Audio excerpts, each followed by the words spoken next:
So let's start with molecular basis of inheritance. Okay. अभी हमने last chapter जो पढ़ा है वो लास्ट चैप्टर में हमने principle and its variation chapter में अल्टीमेटली हमने क्या पढ़ा है कि एट लास्ट जो इनहेरेंट हो रहा है from your parents to your offsprings are your chromosomes. Chromosomes inherit हो रहे हैं. और ये थ्योरी किसने दी थी? Chromosomal theory of inheritance. And it was given by, NEET के स्टूडेंट्स बताएंगे, it was given by Smith and Boveri. Yes, आज ही किया हमने, आज ही एमसीक्यू सॉल्व किया है. ओह ठीक है. It was given by certain and बोरवरी. These are the two scientists who proposed that chromosomal theory of inheritance depicted the chromosomes are to be inherit. But तब तक ये चीज पता नहीं चल रही थी कि जेनेटिक मटेरियल क्या है, कि what will be your genetic material. ठीक है. तो जेनेटिक मटेरियल के ऊपर काम शुरू हुआ, रेस शुरू हुई कि क्या होता है जेनेटिक मटेरियल. एक जेनेटिक अच्छे मटेरियल में क्या क्या इंपॉर्टेंट पॉइंट्स होने चाहिए कि जेनेटिक मटेरियल के लायक है. ठीक है. उसके बाद किन किन चीजों में आपकी रेस स्टार्ट हुई कि हाँ ये मैं जेनेटिक मटेरियल हूँ, मैं जेनेटिक मटेरियल, वो आज पढ़ेंगे. तो सबसे पहले जेनेटिक मटेरियल की definition. What do you understand by genetic material? A substance, the substance which stores biological information,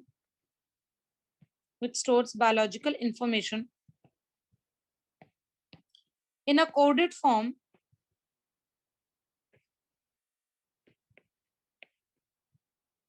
transfer it to next generation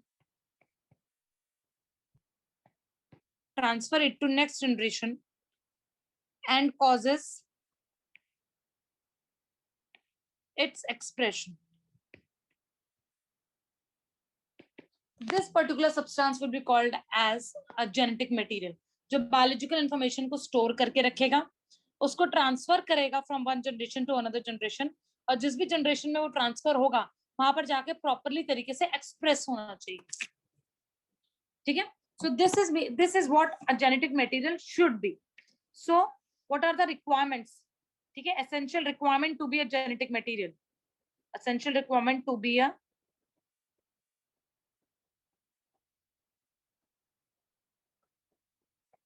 genetic material. First, it should be present in each and every cell. Should be present in each and every cell. Second, it should be in the same amount in all the somatic cells. Should be in the same amount in all somatic cells.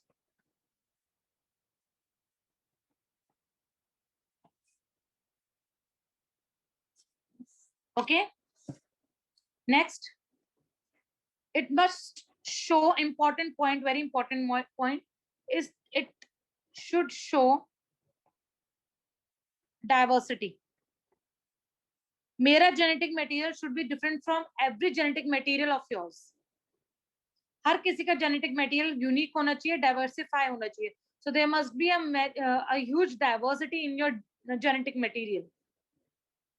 Fourth, should duplicate itself. वो अपने आप को duplicate कर पाए. Fifth, अपने आप को faithfully it should transfer. Faithfully it should get transferred from one generation to another. एक जनरेशन से दूसरी जनरेशन पे आराम से ट्रांसफर हो सके. Sixth, mutations can also take place. Mutation can also take place. Mutation होनी जरूरी है, म्यूटेशन से ही आपका एवोल्यूशन होता है। सो म्यूटेशन होनी जरूरी है इस केस में। It should able to express itself, express करना होना चाहिए। 8th, should encode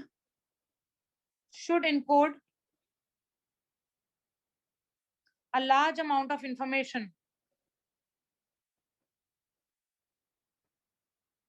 should encode a large amount of information, biological information.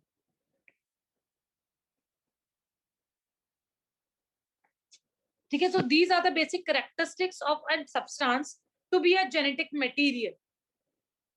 Okay, clear है बच्चों? पहली चीज।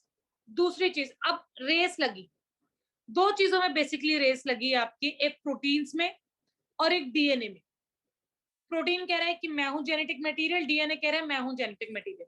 तो इसके बीच में रेस लगी है कि कौन है आपका जेनेटिक मटेरियल। सो सबसे इंपॉर्टेंट प्रोटीन के बारे में बात करते हैं। When we talk about protein, sorry,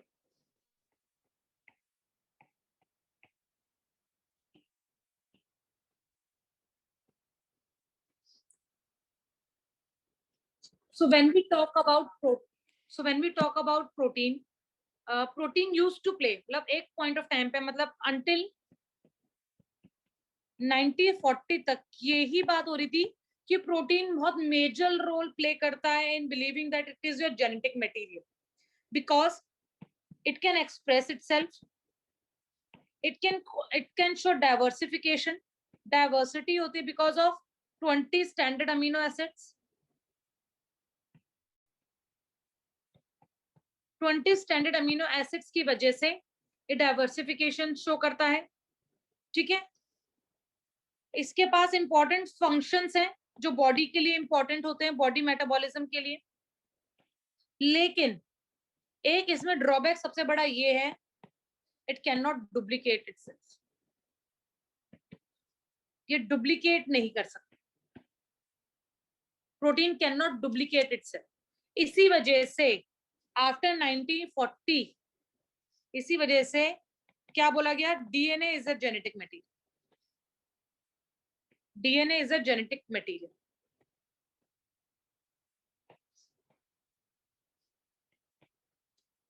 क्योंकि it can express itself, it can pass faithfully from one generation to another generation, it can duplicate itself, it can show diversification, diversity show करता है because of the presence of different nucleotides, nucleotides का structure हम पढ़ेंगे, because of the presence of different nucleotides। ठीक है, so these सबसे सारे sales में मिलता है ये, ठीक है, सेम अमाउंट में मिलता है ये। उसके बाद indefined number of nucleotides can link together, ठीक है, indefined number of nucleotides can link together।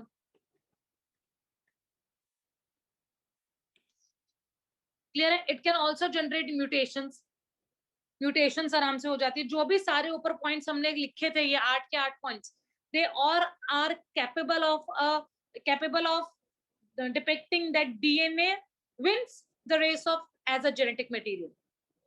इसी वजह से पता चला कि जेनेटिक मटेरियल आपका क्या है, डीएनए। इतना क्लियर है बच्चों? लेकिन बोलने से कुछ नहीं होता। साइंस में बेसिकली कोई चीज हम लिख दें और उसको बोलें कि इसको मान लो, तो ऐसा कोई नहीं करेगा। तो जेनेटिक मटेरियल शो करने के लिए they are basically 2 experiments have taken place, 2 experiments हुए थे। द पहला वाला experiment was called as Griffith experiment, Griffith experiment, and the second experiment was called as Hershey and Chase experiment।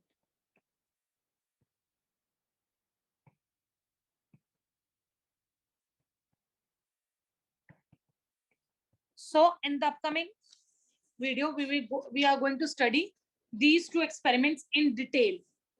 okay बच्चों? अब एक बार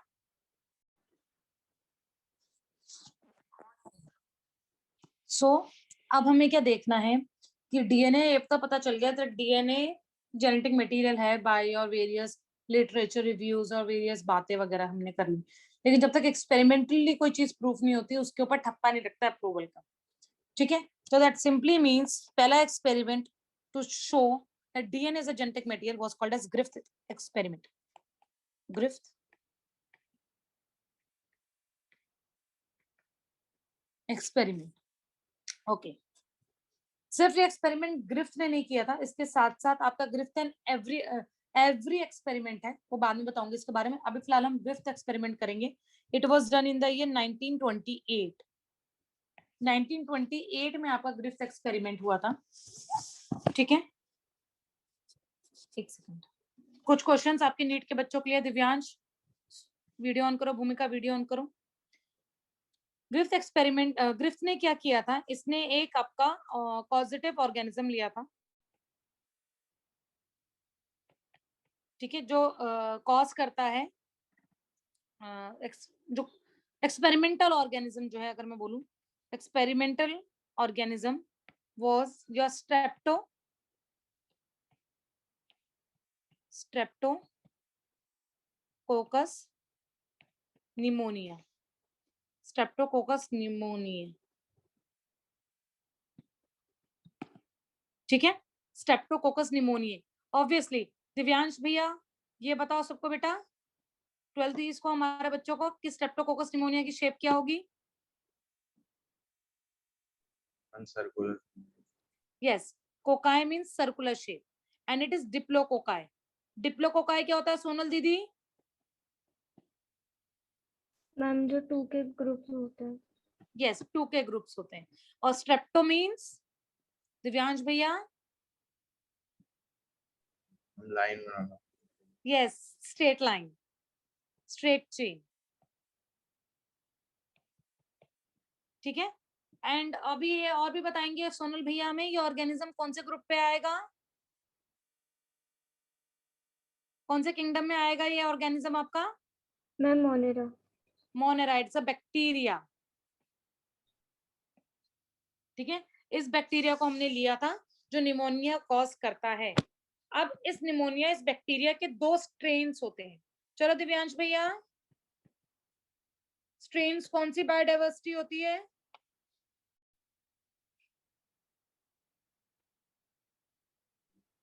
Organism level की biodiversity. Genetic species है, ecology बोल। Genetic, it is a genetic diversity. Genetic. ठीक है, ध्यान रखो बच्चा। तो इसके 2 स्टेन्स होते हैं, the 2 strains are your smooth strain and rough strain, S strain and R strain. S strain and R strain. S strain क्या होता है? This is your virulent strain. Virulent मतलब it is your disease causing, ये disease cause होता है। And rough strain is your non virulent, this is your non virulent. It is without capsule. ठीक है, और ये कैप्सूल में होता है, the presence of capsule. Okay Sonal दीदी, कैप्सूल बैक्टीरिया की कौन सी लेयर में आता है?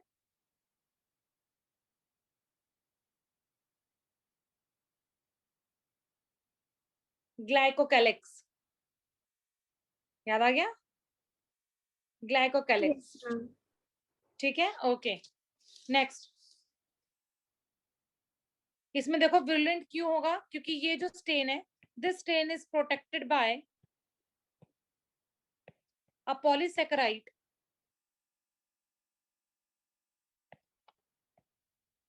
capsule forms smooth colonies when grown on, Divyansh भैया बैक्टीरिया कौन से मीडिया पे ग्रो होता है? अगार, अगार मीडिया। सोनल दीदी अगार कहाँ से मिलता है हमें? Ma'am seaweeds. एल्गी का नाम बताओ।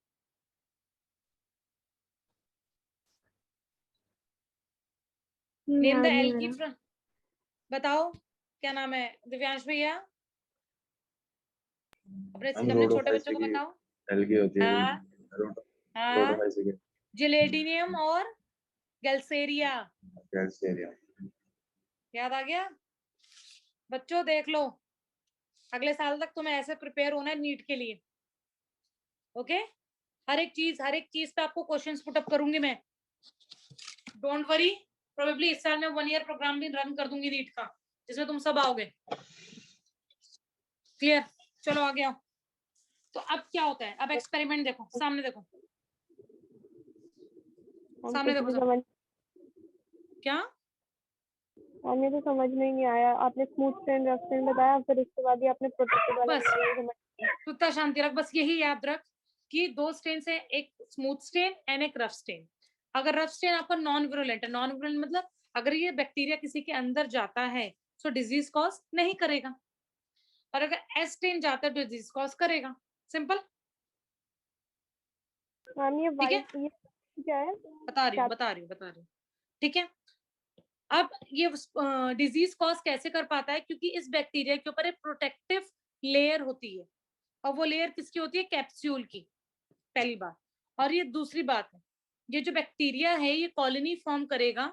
अगर मैं लैब में किसी बैक्टीरिया को ग्रो करती हूँ तो कॉलोनी फॉर्म करेगा in agar media. Agar is your nutrient media, nutrient media होता है जिसके ऊपर हम बैक्टीरिया को ग्रो करवा पाते हैं। क्लियर है तानिया? ठीक है, ओके सुफान इधर देखो। ओके नेक्स्ट, अब हमने क्या किया, ध्यान से देखो, अब हमने क्या किया, हमने अपने एक्सपेरिमेंट के लिए कौन से एनिमल्स ऐसे जो बहुत इजीली अवेलेबल है, हर घर में मिलते हैं, रैट्स। माइस, रैट्स, ठीक है। वो ऊपर अपने घर पे देख रहा है कि है तो नहीं, कहीं मैं पकड़ लूं। चलो वो ठीक है, दीवार पे तो थोड़ा होते हैं नीचे। अच्छा है मेरी। माइस 1, माइस 2, माइस 3 एंड माइस 4, इसने 4 चूहे लिए। ठीक है, ध्यान से लिखो तानिया, फिर समझो, को समझ नहीं पाओगे, बाद में लिख लेना, रिकॉर्डिंग आज अपलोड हो जाएगी। ठीक है, माइस 1, माइस 2, माइस 3 एंड माइस 4। इसके अंदर हमने क्या डाला, लाइव आर स्टेन डाला। इसके अंदर हमने एस स्टेन डाला। इसके अंदर हमने हीट किल्ड एस स्टेन डाला, और इसके अंदर हमने heat killed S strain plus R strain डाला। अब सामने देखो तानिया, फिर समझ में नहीं आएगा, मैं दोबारा नहीं बताऊंगी, सामने देखो। अब आर स्टेन क्या कर रहा है, अगर किसी में आर स्टेन जाएगा तो क्या होगा, वो डिजीज कॉज करेगा नहीं करेगा? नहीं करेगा। नहीं करेगा, तो यहाँ पर ये जिंदा रहेगा, मरेगा नहीं। एस्टेन, एस्टेन जाकर डिजीज कॉज करेगा, यस मैम। करेगा, तो बेचारा ही निमोनिया से मर जाएगा। अब एस्टेन क्या कर रहा है, एस्टेन मर रहा है, लेकिन अब मैंने यहाँ पर क्या किया, हीट किल्ड कर दिया उसको, मैंने हल्का सा वार्म करके, गर्म करके उस स्टेन को फिर डाला। अब यहाँ पे सरप्राइजिंगली क्या हुआ, ये जिंदा रहेगी। एक्चुअली अगर मैं सिंपल एस डाल रही थी तो मर रहा था, उसी एस्टेन को हल्का सा गर्म करके मैंने डाला तो चूहा मर गया। दूसरे में मैंने क्या किया, दूसरे में मैंने एक्चुअली क्या होना चाहिए, देखो ये भी जिंदा है, अगर मैं आर डाल रही हूँ तो हीट किल्ड एस डाल रही हूँ तब भी जिंदा है। अब दोनों को जब मिक्स करके डाला मैंने, दोनों को जब मिक्स करके मैंने डाला, तब एक्चुअली क्या होना चाहिए, जिंदा रहना चाहिए, यही होना चाहिए। परिणीता ध्यान इधर, तो बेटा तेरा ध्यान क्लास में नहीं है, क्या हुआ है, ठीक है। सो लाइव आर से माइस जिंदा है, एस किल्ड से भी माइस जिंदा है। अब दोनों को जब मैंने मिक्स करके डाला, तब एक चीज और होगी, ये चूहा भी मर गया, ये चूहा भी मर गया। सो ये माइस 4 आपका एक इंपॉर्टेंट रोल प्ले करता है। तो यहां पर एक कंक्लूजन हुआ, हीट किल एस10 ने, क्योंकि ये क्या कर रहा है, ये तो जिंदा रख रहा है चूहे को, इसने अपना कुछ एक चीज, कोई भी एक चीज आर स्टेन में डाल दी और आर स्टेन को किसमें चेंज कर दिया, एस स्टेन। आर ने अपनी कोई चीज, सॉरी, एस ने अपनी कोई चीज आर स्टेन में डाल दी और आर स्टेन को किसमें चेंज कर दिया, एस स्टेन में कर दिया। ऐसा कुछ हाइपोथेसिस बना, ठीक है, और इसको बोला गया ट्रांसफॉर्मेशन। इसको बोला गया ट्रांसफॉर्मेशन। क्या मतलब है इस बात का कि from dead S bacteria had entered the living R bacteria and transformed the later into smooth bacteria। ये हाइपोथेसिस बनाएगी इसके अकॉर्डिंगली, क्योंकि एक्चुअली क्या हो रहा था, अगर हम आर स्टेन डाल रहे थे तब भी जिंदा था, हीट किल स्टेन डाल रहे थे तब भी जिंदा था, ठीक है, लेकिन जब दोनों को मिलाकर डाला तो चूहा मर गया। सो कुछ ना कुछ तो ऐसा कुछ एस स्टेन ने आर स्टेन के अंदर चेंज कर दिया है कि आर स्टेन क्या हो गया, विरुलेंट हो गया, डिजीज कॉज कर रहा है, और इसको हमने क्या बोला, ट्रांसफॉर्म कर दिया। इसको हमने क्या बोला, ट्रांसफॉर्मेशन हो गई। क्लियर है बाबू, ठीक है। Now right the definition of transformation. Write the definition of transformation. It is a permanent, inheritable change. It is a permanent, inheritable change produced in one strain of the bacteria, produced by one strain of the bacteria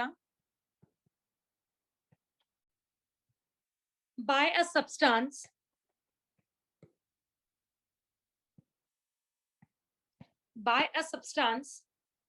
isolated from another strain, isolated from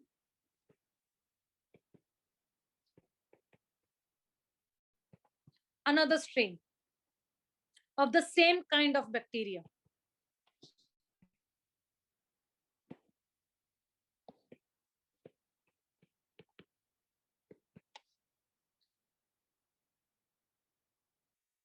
okay अब इस definition को ध्यान से दोबारा पढ़ेंगे।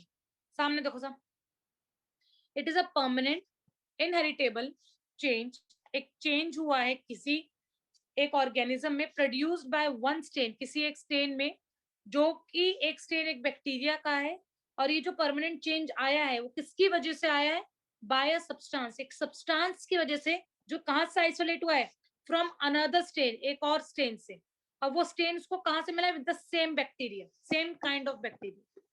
Clear है बच्चों, इतना क्लियर है सबको?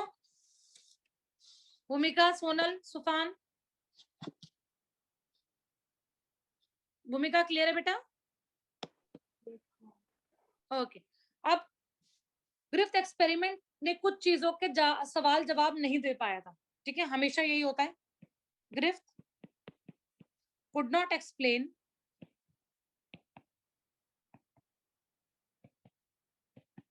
the following, could not explain the following points. First, भाई चूहे का क्या रोल था? What is the role of mice? What was the role of mice in bacterial stain?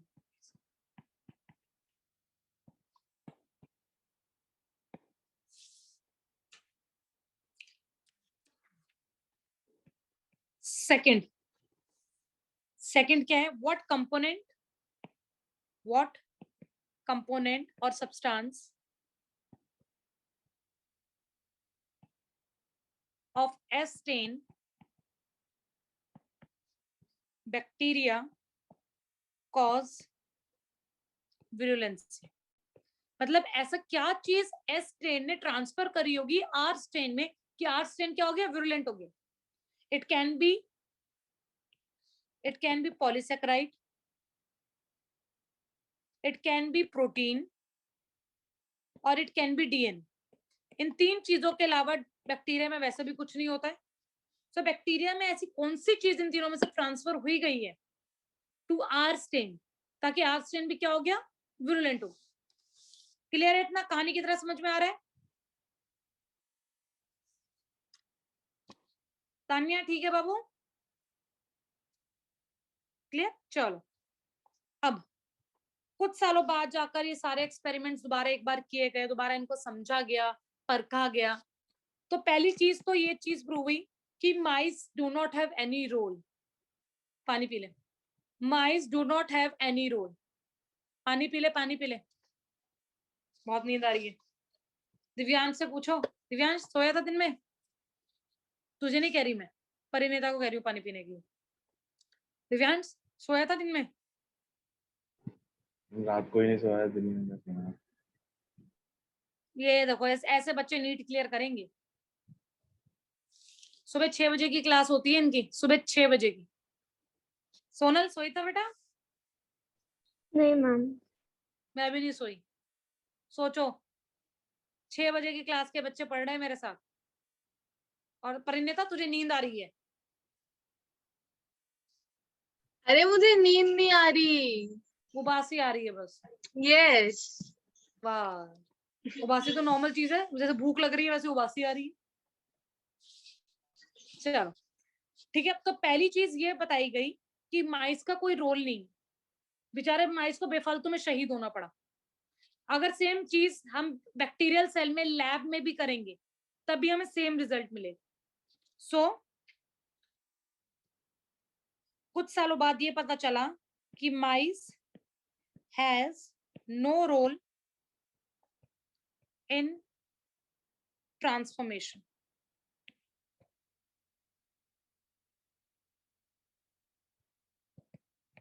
No role in transformation. The same results were obtained in the media as well. Same results were obtained via media also. जब lab culture हमने किया था, micro culture, तभी हमें same results मिले. हमें फालतू में चूहों को शहीद करने की जरूरत नहीं थी. नेक्स्ट, अब देखो बहुत ध्यान से, ये एक्सपेरिमेंट कब हुआ था? ग्रिफ्थ एक्सपेरिमेंट कौन से साल में हुआ था? 1978. 1928. अच्छा, एक पॉइंट और समझ लो, फिर मैं आगे बताती हूँ. पूरा बैक्टीरिया को जाने की जरूरत नहीं है फॉर कॉजिंग विरुलेंसी. बैक्टीरिया का स्मॉल एक्सट्रैक्ट भी is sufficient for causing virulence. Virulency cause करने के लिए बैक्टीरिया का छोटा सा भी स्ट्रेन चलेगा, पूरे बैक्टीरिया को अंदर जाने की जरूरत नहीं है. So these were the two important fundas जो बाद में जाके डिस्कवर हुए थे. क्लियर? तानिया समझ में आ रहा है? लग नहीं रहा है? नहीं मैम, आ गया.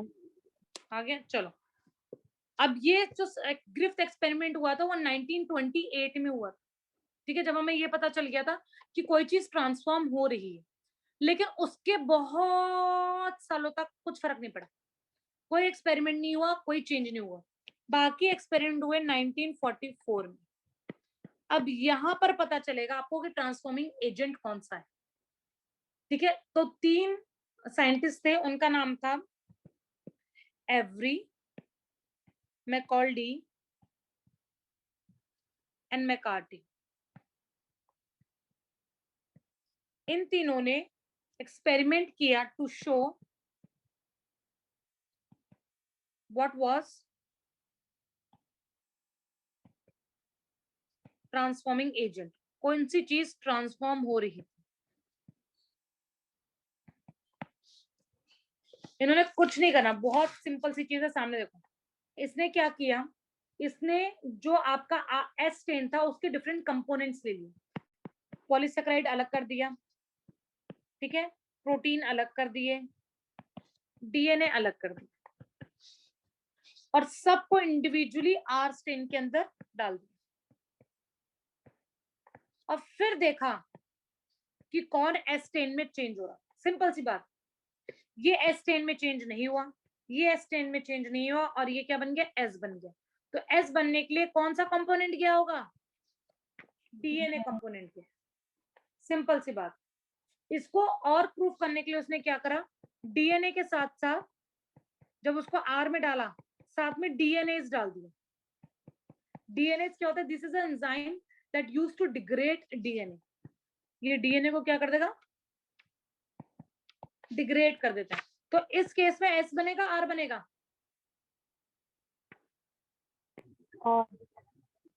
आर ही रहेगा, एस में चेंज नहीं होगा, ठीक है। ये भी आर रहेगा, ये भी आर।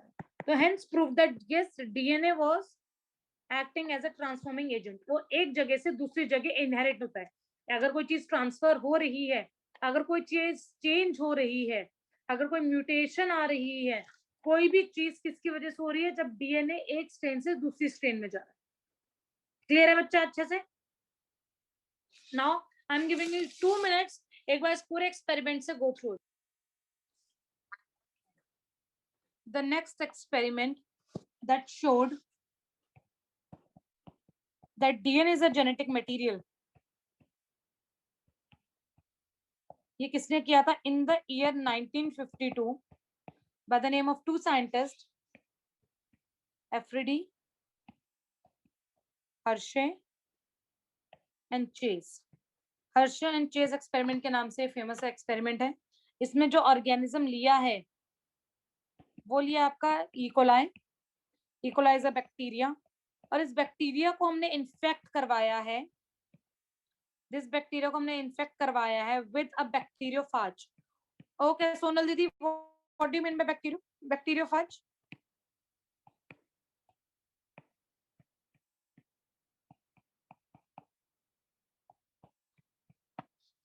मैम बैक्टीरियोफाज वायरसेस में आता है। Yes, these are the viruses that infect bacteria. These are the viruses that infect bacteria. ठीक है, और बैक्टीरियोफाज कौन सा? T2 नाम है, बैक्टीरियोफाज इज T2। इसने ई कोलाई को इन्फेक्ट करना। क्लियर है? तो मैंने अब क्या किया, सामने देखो सर, अब मैंने सिंपल क्या किया, मैंने दो अलग अलग ग्रुप्स बनाए ऑफ बैक्टीरिया। ई कोलाई इधर है और ई कोलाई एक इधर है। क्लियर है बच्चा? दोनों को मैंने T2 के साथ ग्रो करवाया। इस पे मैंने क्या डाला, सल्फर ऐड किया, और इसमें मैंने क्या ऐड किया, फास्फोरस। इसमें मैंने क्या ऐड किया, phosphorus. Both are radio labelled, both are radio labelled.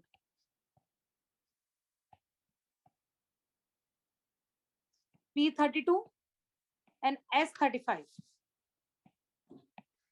ये मैंने एक साथ ग्रो करवाया। ठीक है, अब ध्यान से देखो एक बात, सब ऊपर देखो, यहां समझ लो। फास्फोरस डीएनए में प्रेजेंट होता है। डीएनए में 3 चीजें होती हैं, इसलिए कहा था वो वीडियो देख के आना, सबसे पहली वीडियो। ठीक है, डीएनए में 3 चीजें होती है, न्यूक्लिक एसिड्स और नाइट्रोजनस बेस, दूसरा फॉस्फेट ग्रुप, एंड तीसरा फॉस्फेट ग्रुप और राइबोज शुगर। तो फॉस्फोरस यहाँ प्रेजेंट होगा फॉस्फेट के पास। एक्चुअली फॉस्फेट भी नहीं, फॉस्फोरिक एसिड होता है एक्चुअली, तो फॉस्फोरस यहाँ प्रेजेंट होगा। ठीक है, और सल्फर कहाँ प्रेजेंट होता है?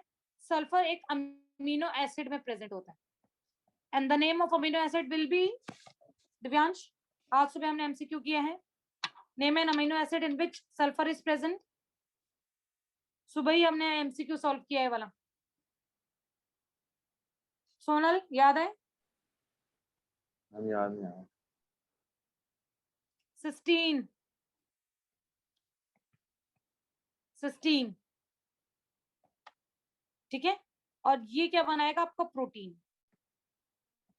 और याद रखो वायरसेस का जो कोड होता है, the code of viruses, code of bacteriophage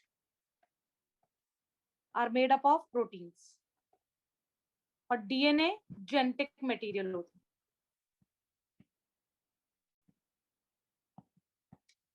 clear है बाबू? इतना मैम, सबको बेसिक क्लियर है? हाँ बोलो। क्या है? मतलब क्या बेटा? P32 और H35 क्या है मैम? ये These are the radio labeled elements. ये रेडियो लेबल्ड एलिमेंट्स होते हैं, ठीक है। जैसे अगर फॉर एग्जांपल मैंने आपके खाने में रेडियो एक्टिव डाल दिया, तो तेरी बॉडी में जहां जहां वो खाना जाएगा वहां पे लाइट एमिट होती रहेगी, रेडियो लेवल, इस तरीके से, ठीक है। तो दे आर स्पेसिफिक। अच्छा, रेडियो लेबल वो होते हैं जो हमें एक अप्रोप्रिएट लाइट पे कलर देते हैं, ये समझ लो। रेडियो एक्टिविटी वो होती है जो प्रॉपर अमाउंट ऑफ लाइट पे हमें एमिशन देती है, ताकि हमें पता चल जाएगा कि ये कहाँ प्रेजेंट है, बस, ठीक है। देखो मैं बताती हूँ अब क्या हुआ। मैंने इस बैक्टीरिया को मैंने क्या करवाया, सेंट्रीफ्यूज करवाया। सेंट्रीफ्यूज करवाया तो नीचे सारा क्या आ गया आपका, infected bacteria. This was your infected bacteria, ठीक है। और ऊपर यहां पर आपका आया प्रोटीन कोट। और सारा जो सल्फर था, सारा जो सल्फर मुझे मिला वो यही मिला, S35 में सारा सल्फर मिल गया। मतलब इन्फेक्टेड बैक्टीरिया में आपका प्रोटीन पार्ट नहीं गया, सल्फर नहीं गया। क्लियर?